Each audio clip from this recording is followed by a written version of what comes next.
Cara hemat itu sebetulnya gampang sih. Nomor satu itu kita cari orang kaya yang bisa biayain, terus kita minta duitnya dari dia gitu ya. Cuman itu susah. Saya mau tanya dulu nih Pak, bener atau enggak? Jadi sekolah di luar negeri itu mahal atau enggak? Oh, pertanyaannya bagus ini.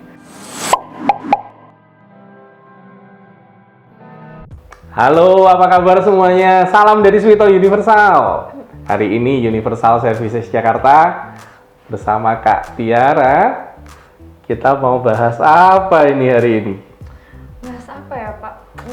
Bahas apa maunya hari Kemarin ini? kalau nggak salah saya dapat banyak pertanyaan nih Pak. Kalau Tentang? mengenai biaya sekolah di luar negeri kan yang lumayan relatif mahal ya. Itu tuh bener nggak sih Pak? Oh, duit. Iya, duit. Kita ngomong tentang duit ini ya. Duit. Dolar. Boleh. Kita Iya. ngobrolin tentang duit, kita ngobrolin tentang gini aja. Kita ngobrolin tentang cara murah sekolah ke luar negeri, cara hemat sekolah ke luar negeri. Mau nggak? Boleh, tapi saya mau tanya dulu nih Pak, bener atau enggak? Jadi sekolah di luar negeri itu mahal atau enggak? Oh, pertanyaannya bagus ini. Sekolah di luar negeri mahal atau enggak gitu ya? Sekolah di luar negeri itu yang pasti jauh. Jauh. Jadi nggak jawab ini ya. Yang pasti lebih mahal. Pasti lebih mahal. Soalnya kenapa? Kenapa? Soalnya dolar. Dolar. Iya. Soalnya kalau di Singapura dolar. Kalau di Kanada dolar. Kalau di Indonesia rupiah. Satu Kanada dolar kurang lebih Rp10.000. Satu Singapura dolar kurang lebih Rp10.000. Ya pasti lebih mahal daripada di Indonesia. Nah, cukup menjawab lah ya. Kalau gitu gimana nih Pak? Tadi kan Bapak sempat nyinggung cara hematnya. Cara hematnya ya. Jadi meskipun mahal, tapi kita mau cari cara hematnya ya. Cara hemat itu sebetulnya gampang sih. Nomor satu itu kita cari orang kaya yang bisa biayain, terus kita minta duitnya dari dia gitu ya. Cuman itu susah. Jadi kalau mau hemat sekolah ke luar negeri, saya sih ngomongnya kita baginya dua deh. Cara hemat sekolah ke luar negeri itu nggak termasuk yang orang kaya tadi, nggak termasuk ya. Yang pertama dari sisi uang sekolah, yang kedua dari sisi biaya hidup. Oh, jadi ada dua unsur nih ya, dari biaya sekolah dan juga dari biaya hidup.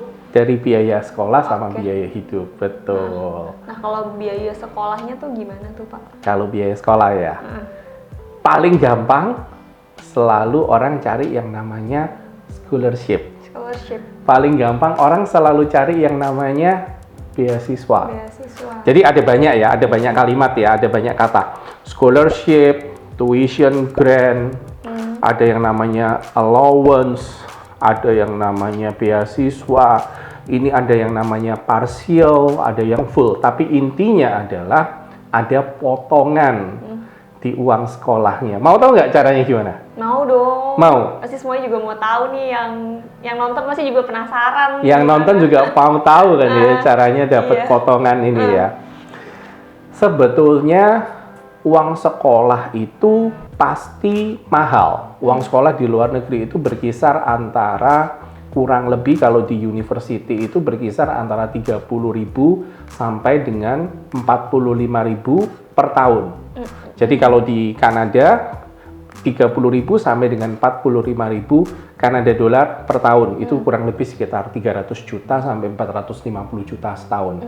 Nah, kalau dipotong dari itu lumayan ya. Iya. Nah, caranya kan tadi scholarship, tuition grant dan sebagainya.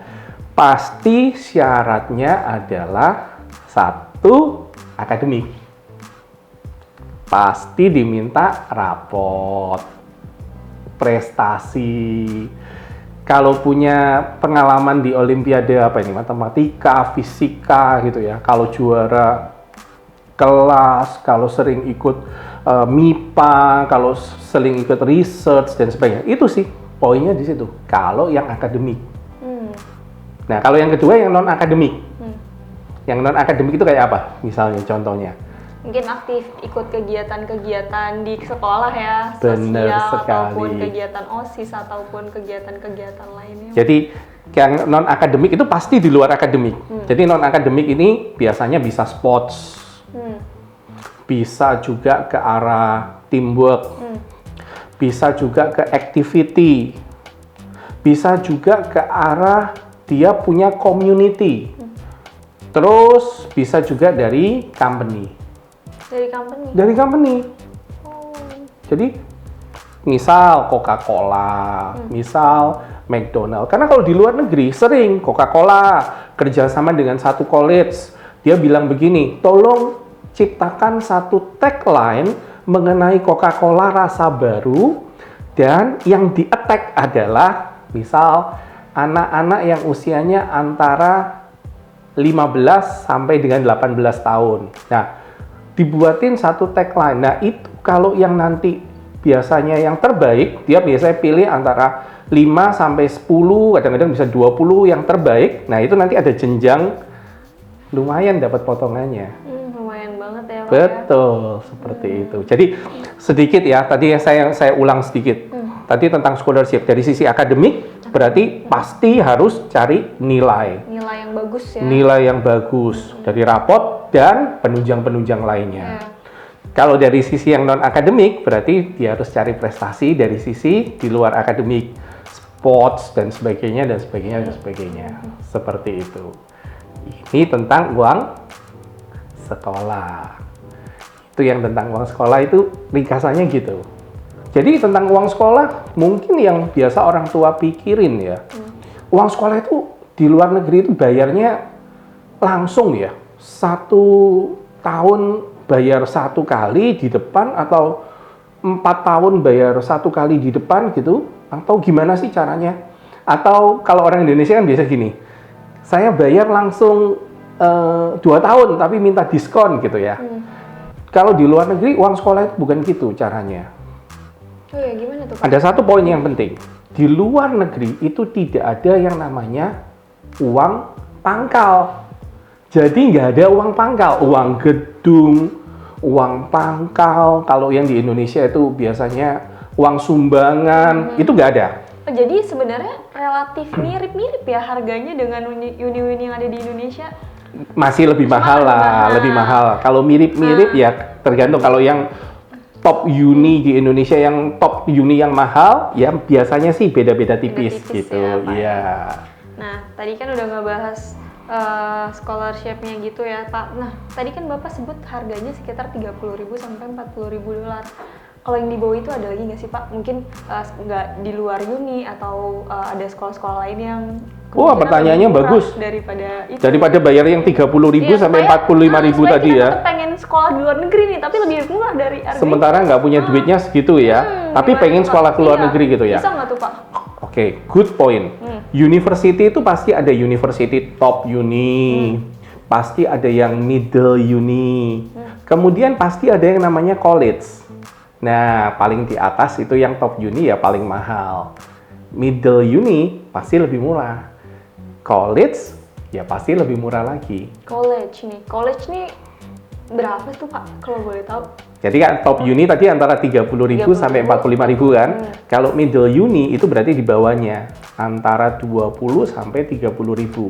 Nah, college itu di bawah 20.000 Di bawah 20.000 per tahunnya. Wah, lebih murah nih ya, Pak ya. Berarti lebih memungkinkan lagi buat yang teman-teman yang kira-kira nggak punya budgetnya sebesar itu, tapi tetap pengen kuliah di luar negeri, Betul. bisa masuk ke college ya, Pak ya. Betul. Nah, kalau college ini ada juga nggak sih, Pak, beasiswanya? Apa tetap sama kayak uni-uni itu, atau?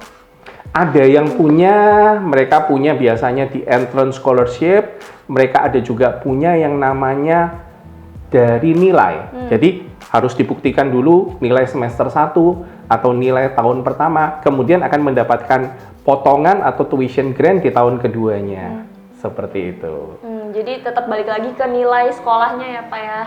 Wah, ternyata selain university top, ada university yang lebih murah lagi, dan ada college sebagai alternatif lebih murah ya, Pak ya. Bener. Wah, ini menarik banget nih. Jadi Ada alternatifnya jadi. nah, dari itu, Pak, dari sekolah tadi kan kita mau bahas yang lain nih, Pak, cara hematnya lagi. Itu tuh apa lagi sih, Pak? Oh, yang kedua. Mau bahas yang kedua? Mau dong. Padahal yang pertama aja udah kita bahas serunya kayak gini kan.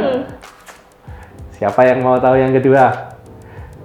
Tunggu di episode berikutnya. Salam dari Swito Universal. Kita yang kedua, kita fokus tentang biaya hidup. Masak sendiri. Masak sendiri. Masak sendiri, jangan beli. Barangnya udah diambil dulu, tapi dia nggak mau bayar. Dia tunggu di tunggu di depan kasir sampai 759 59 800 baru dia transaksi.